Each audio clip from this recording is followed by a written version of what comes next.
Welcome to Subramani.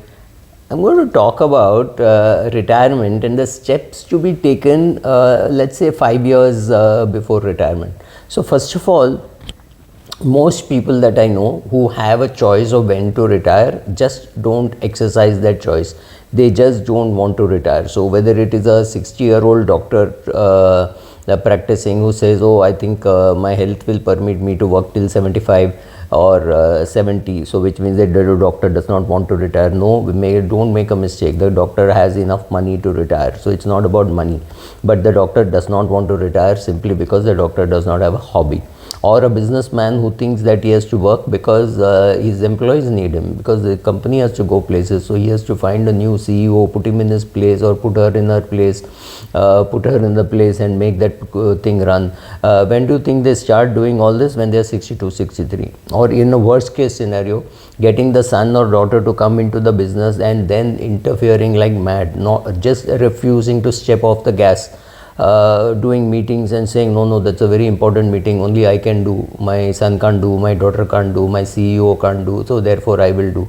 These are people who are just in denial. They just don't have a hobby to retire.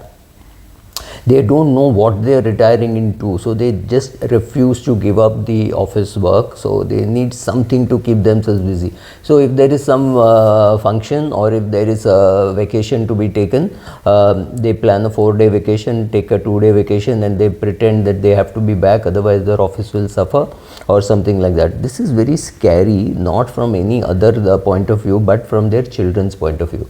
The children may not want them in office, right? So but the children are too polite to tell them that, but the older people just refuse to retire. So first of all, put a date to your retirement. It has to be when I turn 61, or when I turn 62, or when I turn 63. It has to be complete, total, and from that day it has to be completely, you will stop going. It's as though you're dead for the business. If they need your help, they'll ask for it, and if they ask for it, you choose whether to give it, right? But what happens is, people say, oh no, I'm in semi-retirement, I go only 2 days a week, I go only 3 days a week, or things like that, but they never ever give up, right? It is their relationships, their banking relationship, their suppliers, their customers, they never ever retire. So here I am saying, if you want to retire, I am not even saying you should retire. If you want to retire, what are the steps to be taken for your retirement? Normally businessmen don't have a money problem, but you have to see how your retirement pans out. Maybe you need 3 crores for Maybe you need 3 crores for retirement and you have 12 crores, right? So there is no question of money, but the question is to see how to withdraw from your capital, right? That is a skill which you have to learn. You have to then learn the bucket theory and say, okay, I have put so many, 10 lakhs is my annual expenses, or 15 lakhs is my annual expenses. So next 5 years expenses is in bucket number 1, another 3 years expenses bucket number 2, and all the other money is in equity portfolio. It does not make any sense for this money to be lying in your business, because if something goes wrong with the business and you can't withdraw, you are in trouble. So you have to have your retirement money, say 3 crores, which you need, completely out of your business and in a different portfolio altogether. 9 crores can still lie in your business. Maybe your children need that money, but even from there is no reason why you should say, let that money lie there, I will not charge any interest. Maybe you charge interest, right? So you need to pull some money out from there also. But these are some of the things that you have to do. So first thing is, see how the numbers are working out, right? So I spoke about a happy problem when you need 3 crores and you have 9.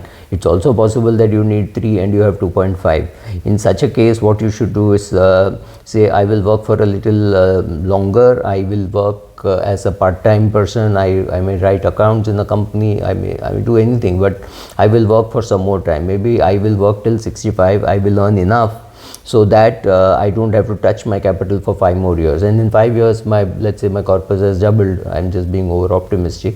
And therefore then my retirement becomes much simpler, right? So find out, so put in the numbers, see how the numbers work. So far it has been just a game and you've been seeing others do it. Now it comes to your own, learn how to do it. Getting your portfolio ready for withdrawals, separating the buckets in which you have kept it, right? So that's important. find out what you're going to do in retirement. Make your time plan, right? So one is somebody who doesn't have enough money, they have to make a finance plan. Somebody who has a lot of money has to make a time plan, saying I'll get up at this time, I'll go for my yoga class, I'll go for a walk, I'll come back, I'll take bath, I'll do my puja, I'll have my breakfast, right? So by 11 o'clock you're wondering what to do. So maybe you'll write, maybe you'll read, maybe you'll sing, maybe you'll dance, maybe you'll go on vacations, whatever. Find out what you're going to do, make the plan accordingly, because if you don't have a written down plan, the chances are you'll hang around the house and keep asking for some food to eat or tea to drink or something like that, right? You don't want to do any of those things which are forced on you. So find out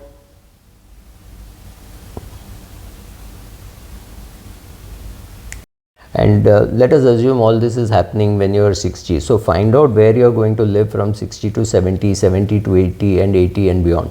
60 to 70, fairly obvious, you will live in the house where you have been living, because it's not so much of a hassle. All your faculties may be working, maybe your children don't want to go away, and children normally in big cities don't want to go away from parents' house simply because they can't build all those luxuries overnight, right? So you have a 3 BHK in Santa Cruz, or you have a 4 BHK in Chembur, any of those things. I'm not even talking of a house in Malabar Hill or Bandra.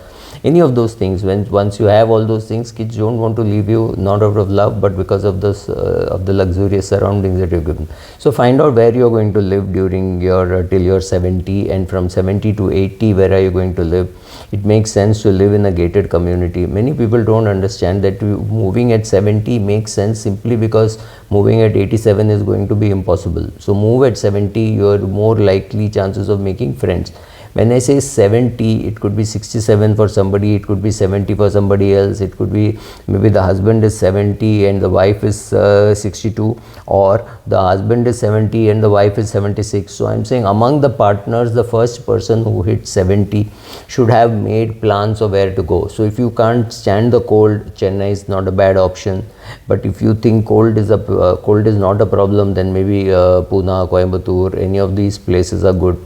Find out where your friends are going to stay, find out where your siblings are going to stay, right? So find out all that, and maybe all of you could just go to a builder and ask him to build one 20-storied compound building, where 20 flat building, and or 20 of you could stay in the same place. Could be siblings, friends, cousins, whatever.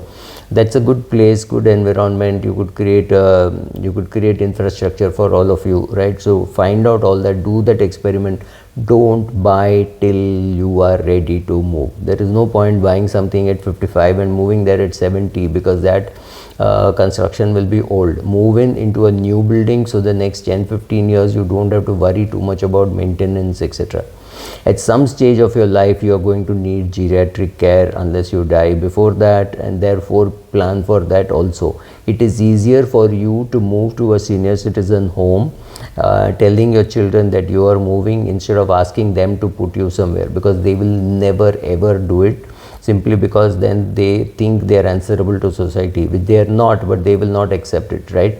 So you should go. You should not expect your children to suggest that you should go. They will.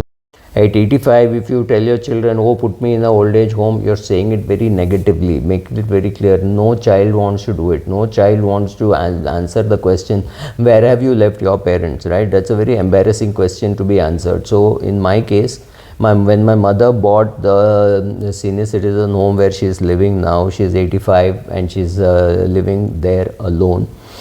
She took a decision when she was 62, which is very close to my age now, right? So she took that decision, she bought it, and she is able to live there. You need to do it yourself. Don't think your children, because it would sound very bad if your child left you in an old age home. They'll say, "Haan, kahan chhod diya," and you know the language, the tone with which people talk. This could bother your kids. It could bother you also, perhaps, right? So the choice of staying near your children or a little far away from your children. If your children are in US and you don't want to go to US, looking for good senior citizen home is a full-time job which you should do right from your age of 60 till your age of 70, but you should actually end up buying only at 70. Till then, do a lot of experiment. Go and live there on rent for 1 month, 2 months, because when you don't commit, you don't feel like rationalizing every mistake of theirs. So do some of those things, be ready for retirement, be ready to move into a senior citizen home at the age of 70 and into geriatric home at the age of 80 or 85, depending on your health condition. Remember, you will never be able to say, I want to go in, because God is not going to send you a message. Many people say, oh, when I feel like it, I will go. No, don't do that. At 60, decide that at 69 I'm going, or at 70 I'm going, or at 71 I'm going. Make the decision, stick to it, sell off your current property and move there. Or say, I will stay on rent from the age of 68 till the age of 70 in Jodhpur, in Jaipur, in Coimbatore, in Pune, in Chennai, and then you may end up buying in one place, right? So start doing all those things. Look around for geriatric care and say, okay, at the age of 81 I want to go to this Faith senior citizen home in Bangalore, and that is where I want to spend the rest of my life. So make those plans. All those plans are necessary. Have enough friends who are going, who are same age as you, schoolmates, classmates, etc. You're going to have fun. Remember that. And retirement alone is more difficult, whereas retirement with a group of friends who could be classmates could be more fun. But you need to plan for it, and you start planning at least emotionally, etc., 5 years before you retire. Actual saving for your retirement you start at the age of 22, but here you are emotionally preparing your portfolio, your mind, your friends, everything for retirement. Thank you.